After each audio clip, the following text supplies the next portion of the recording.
Kinshasa na biso, réalité ya banaki, réalité ya banaki, réalité ya banakino. Très heureuse que vous êtes partout dans le monde. Kolanda, quand Benyo sera toujours, on a pour nous informer, toujours d'une manière très très professionnelle. Édition, il y a le bandi mbote,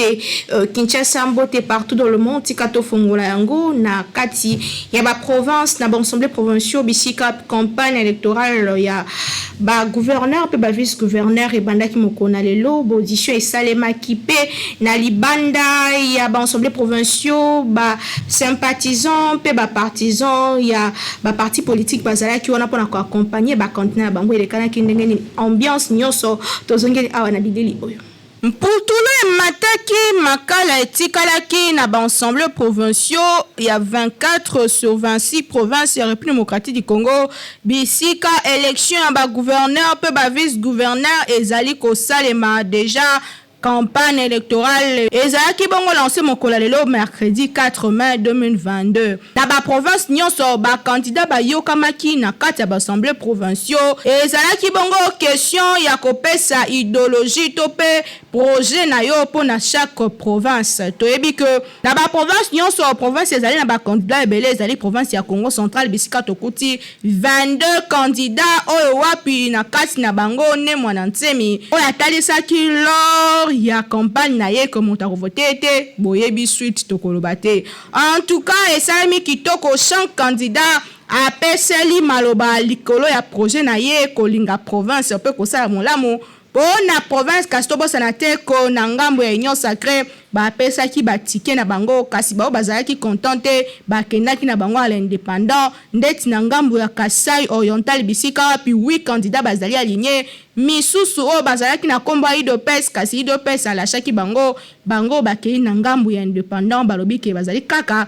na posa ya kosala la province tozoli ki ko élection o kosalema le 6 mai prochain et kosalema en toute indépendance pe conscience pour que ba province enfin evanda kimia pe évoluer poto umeli na kati ya ba désordre na kati ya ba province ezali kosala déséquilibre atako makambo sengele kende liboso en tout cas boye tozoli ki que ba députés provinciaux ba kosala nyos na conscience ba yeba que population de tindaki bango pour que bango batia bato malamu na tête ya ba province en tout cas tozoli ki kosala malamu kasi pona Kinshasa kaka poste ya vice-gouverneur ndeza vacant tokozonga prochainement pour la koyesa bino nalinda kobima nalinda kozwa te Kinshasa l'équipe partout leadership et gouvernance pour le développement des ezali kombo ya nouveau parti politique outi komona mokili na kati ya République démocratique du Congo ezali parti cher ya sénateur Matata Ponyo ancien premier ministre oyo pe na occasion wana a lancé qui défi kolobaki à se présenter dans l'élection présidentielle il y a décembre 2023 bolanda yé na extrait awa oyo to proposé bino. Lors il y a sortie officielle, il y a parti politique naïe premier congrès, il y a parti naïe nouvellement créé, ancien premier ministre Augustin Matata Ponyo annoncé candidature naïe na présidentielle prochaine. Na communication naïe ex-chef du gouvernement congolais a mesuré gravité la décision naïe à cobriguer magistrature suprême au regard ya battante grandiose ya ba congolais nyonso choix yango ezali appel na devoir sacrifice citoyen face na destin ya République démocratique du Congo pe à peuple congolais nyonso ye azali ko mesurer à l'instant sens élevé pe honneur porté sur ye na gravité ya décision yango azali kolinga kozwa pa na battante grandiose ya ba congolais nyonso po oyo ezali bongo ya komona un jour problème démocratique du Congo kozonga na trajectoire ya prospérité atalisi que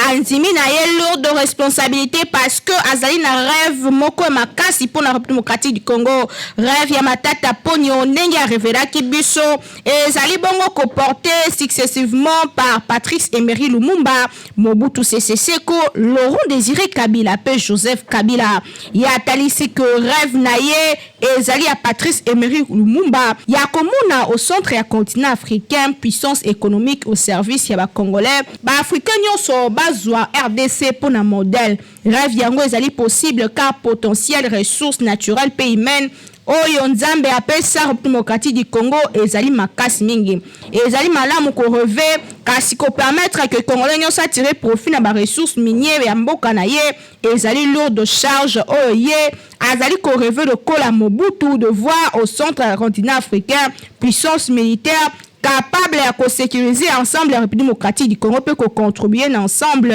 il y a sécurité il y a sous-région rêve na ezali pe ya Laurent Désiré Kabila Etienne Tshisekedi pe ya Joseph Kabila ndatalisaki reconnaissant qu'aucun développement économique inclusif ezali envisagé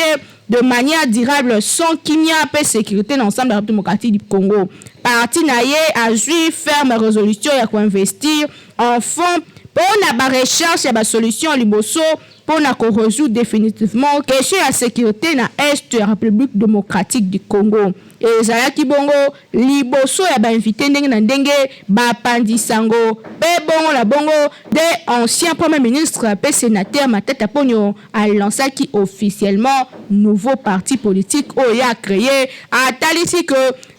abengamaki na union sacrée kasi aboyaki abengamaki na union sacrée kasi aboyaki abengamaki pe na baisika ebele ya ndenge na ndenge kasi ya lobi que akosala nyonso mpona koconvaincre bana mboka azwa mandat na ye pour que a travailler mpona mboka na biso. Parti na ye leadership et gouvernance pour le développement la moko ya ba parti politique oyo uti ko mona jour na République démocratique du Congo pe yango ezali bongo pour l'intérêt à Bakongomani nyonso. Kinshasa et l'équipe partout. Tout cas toujours on n'a même page que Asbel Vision Fati a porté plainte contre journaliste Pierre Louara. Oyo selon bango a tenaki ba propos o ezali diffamatoire contre la personne ya président de la République bon balobi que esengeli justice et salema même ce qui ezala qui à la veille ya journée internationale de la liberté de la presse ni les penza bazala qui koloba bolanda na élément autoproposé. Comme vous l'avez vu sur le média, nous venons de déposer cette plainte à charge de M. Pierrot Louara. C'est un délinquant journaliste, vous allez supporter le terme, parce que nous sommes dans un état de droit. M. Pierrot a posé des actes qui ont violé suffisamment l'éthique déontologique d'un journaliste. Non seulement son comportement violait également la loi pénale. Les propos qu'il a tenus sont de propos diffamatoires, sont de propos outrageant le mœurs, mais aussi ça appelle à la désobéissance civile. La vision Fati qui milite et qui soutient le président de la République dans sa lutte politique et sociale, se sent lésés par ces actes. Et toute personne lésée par son comportement est en droit de se plaindre. Voilà pourquoi la vision Fati vient de saisir la justice et la plainte elle a été enrôlée ce matin et la teneur est réservée au PG qui va attribuer ce dossier à Massa qui va l'instruire. Si M. Louara est en fuite, on va activer la procédure d'extradition parce que nous avons des informations sur qu'il est en fuite. On va faire tout qu'il soit extradé parce que la narration est...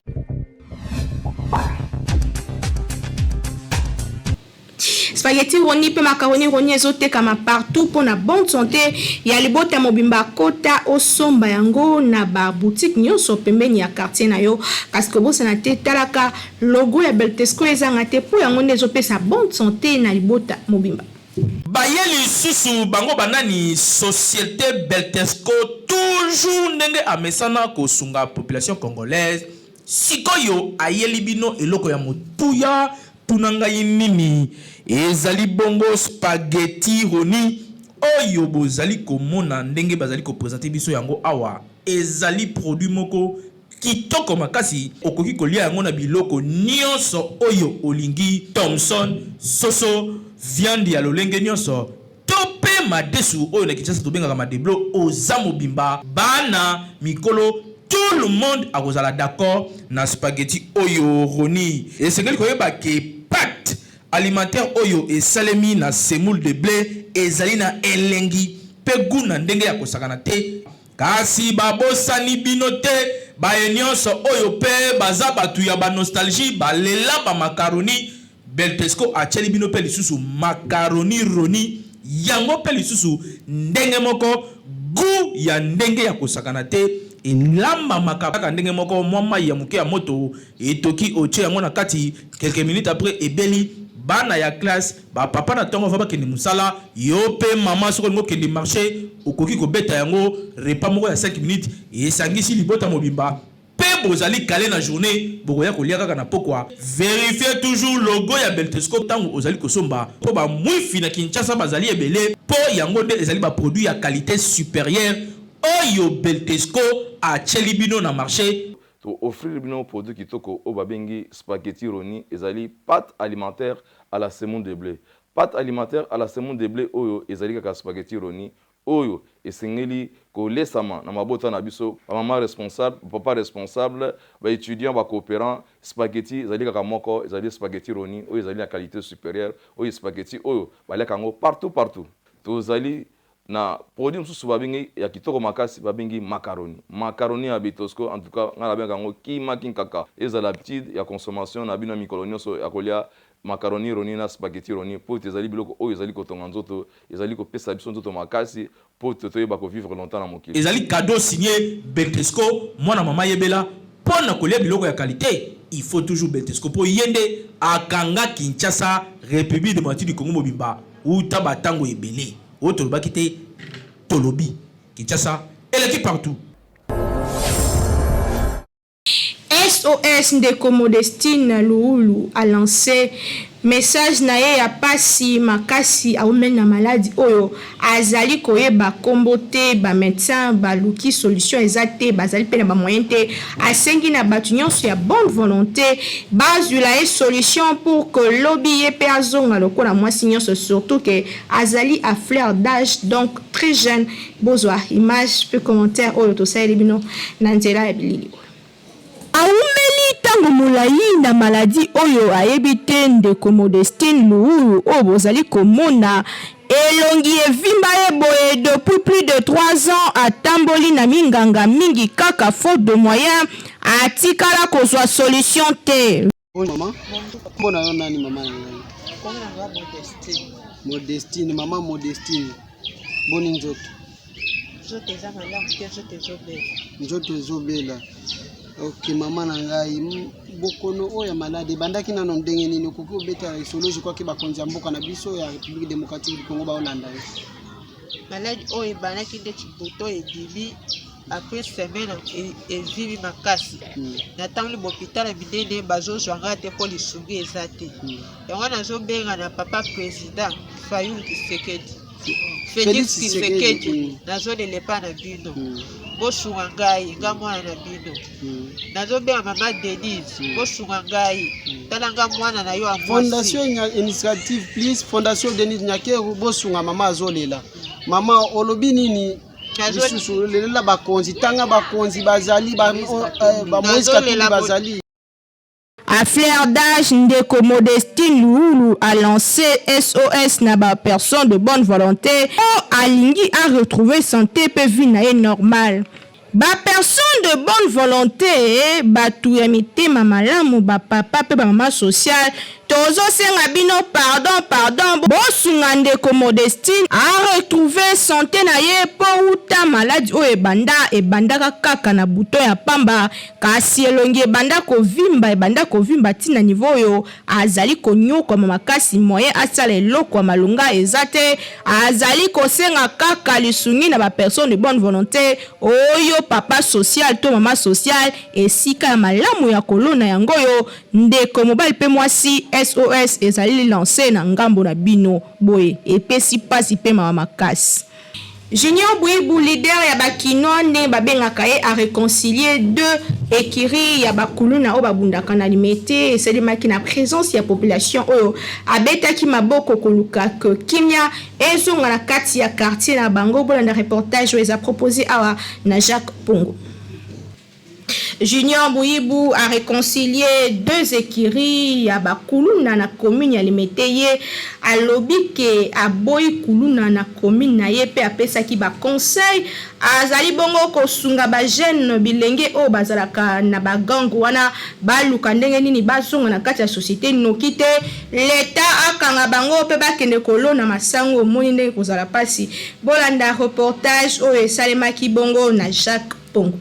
Na cadre ya ko soutenir vision et chef de l'État pe koluka kolongola banti valeur na République démocratique du Congo mingi na ville province ya Kinshasa Junior Bouibou azali bongo moko ya ba leader kinois ndenge babengaka ye akitaki na quartier na ye alimete wapi bisika azalaki pont topé a réconciliaki deux écuries au babundaka kuluna na commune ya Limete message ezalaki trop fort atambolaki na bango na kati ya quartier pona kolakisa bana quartier que cette fois-ci kuluna esili bango nyonso bazui décision ya kobwaka machette pe koluka ndenge nini ko travailler pour que intérêt ya mboka ezala pe population evana na kimia tango nyonso wana esilaki séance conseil epesamaki jeune nde koluka mbongo jeune nde kosala mosala jeune luka mosala oyo ezali de tika kuluna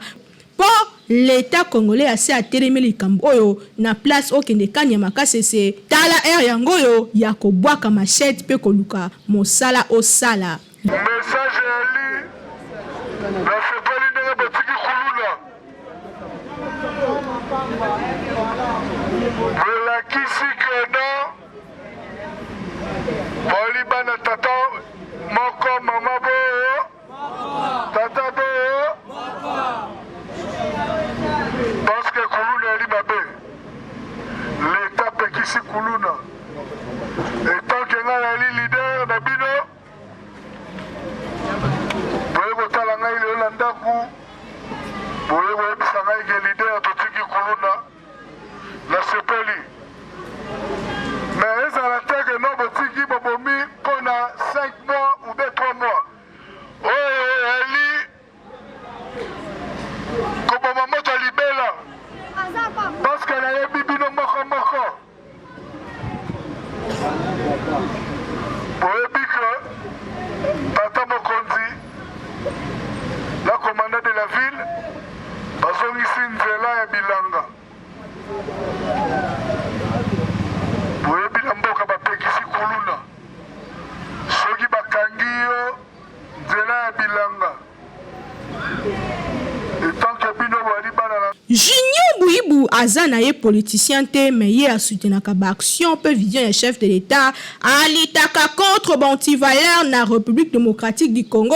pona ye mbala ya liboso tozwa président de la République o azaki no pe azana ba racine na République démocratique du Congo souci na ye ezali kemboke ke na liboso mingi Kinshasa ezali sika ya kimia ba jeune ba se développer na nzela musana bango ye azalaka na ye papa bonheur côté oyo na balimete na ba fin de l'année apesaka na ye biloko sans kozela eloko en retour alobi akokota ne politique te azaka ka leader kinois azoluka bien-être ya population na même cadre akabolaki mwa eloko na suka na yango pona ko encourager ba jeune kolakisa bango ke elenge fo luka mbongo na voie normale e kosunga libota na yo bana na yo pe bakozala na exemple malamu na place o kataka machette po soki l'État akangi yo okokende kanya makasi esi mokolo kozonga oyebi te na place okende koyokola ndenge balonaka masango banda na yo mosala awa ovana na mwasi na bana na yo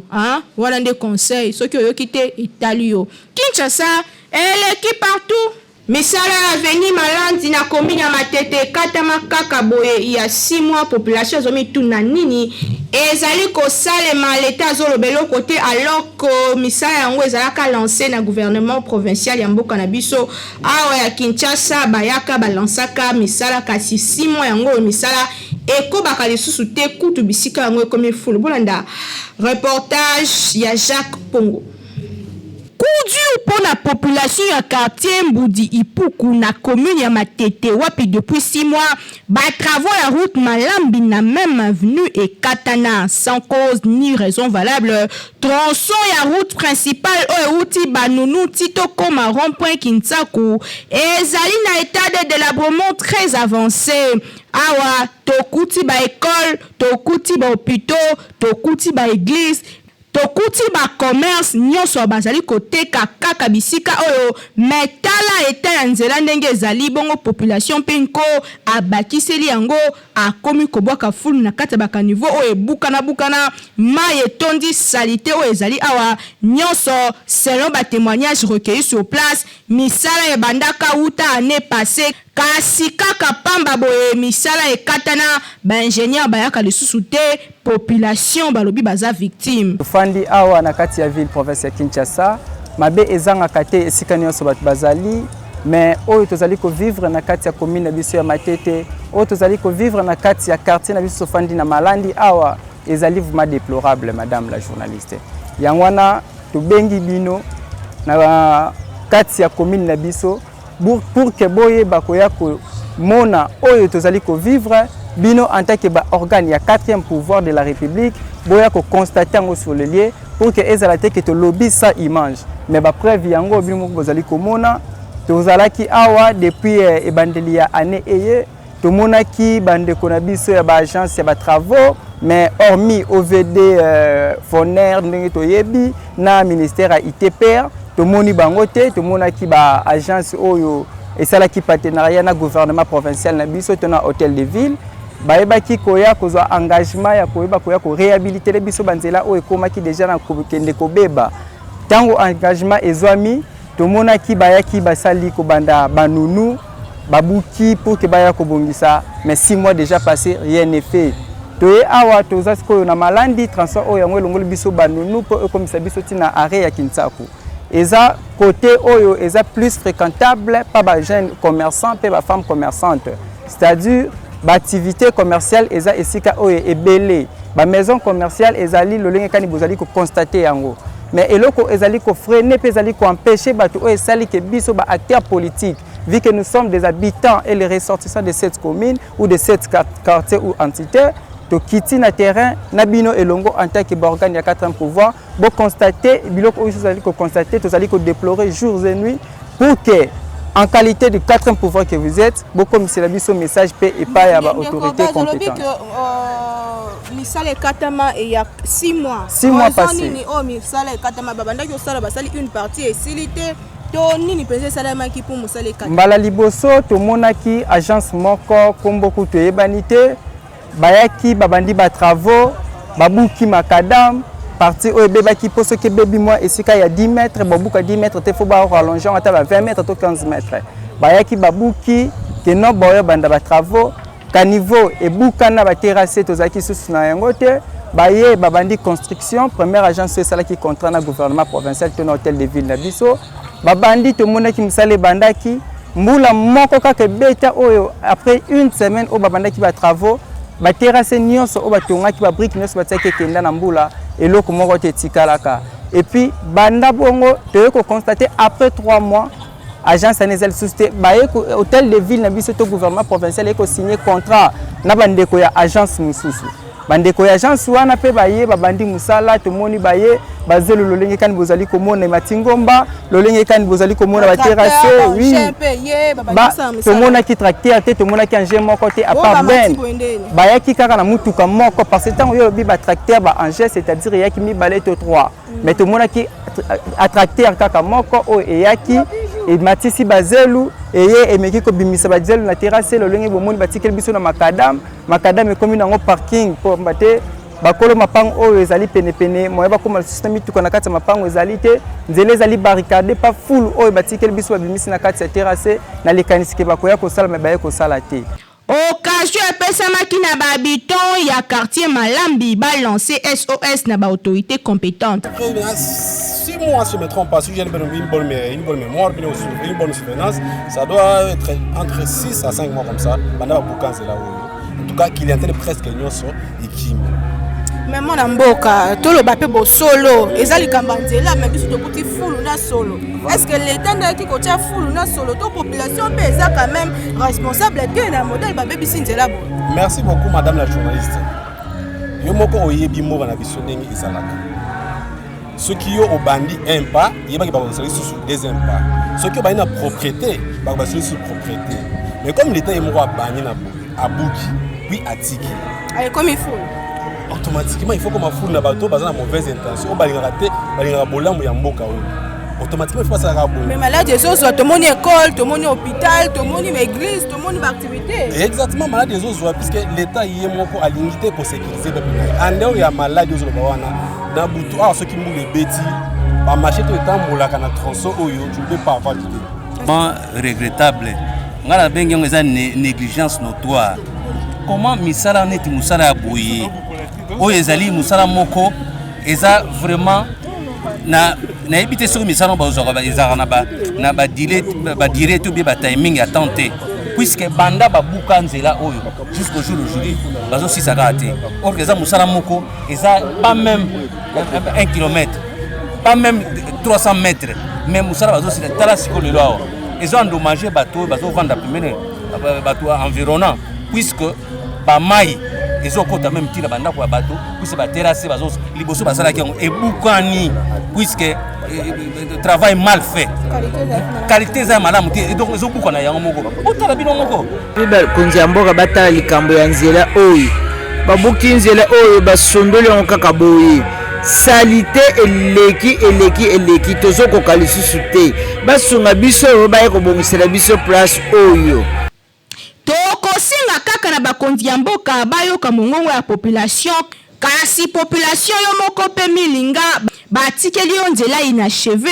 yo bakisi fulu tala ndenge bazali koteka pembeni ya fulu bazali kolia ebongo solo ezali kobima awa bakaniveau boucher misusu ebukana mai kokota na bandaku pasi na pasi. En tout cas tomi lingaka pour que lobi na biso ezala pe bien ma malade ezopesama awa surtout bana bazotanga na kati ya bopito ba malade bazali mais kitoko te bozala pe conscient bino moko bakondi ya mboka bosala nyonso pour que nzela oyo bobandaki esila ezali nango tronçon ya mokuse kasi ezali route secondaire oyo ekoki kopermettre que bambouteillage mpe ezala na boulevard ya monene te oyo tolobaki te boye kitoko te makasi Kinshasa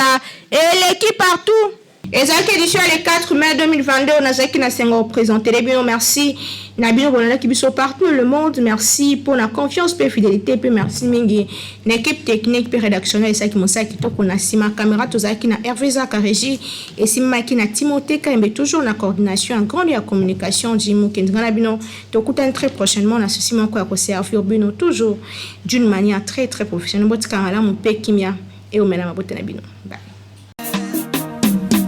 Magazino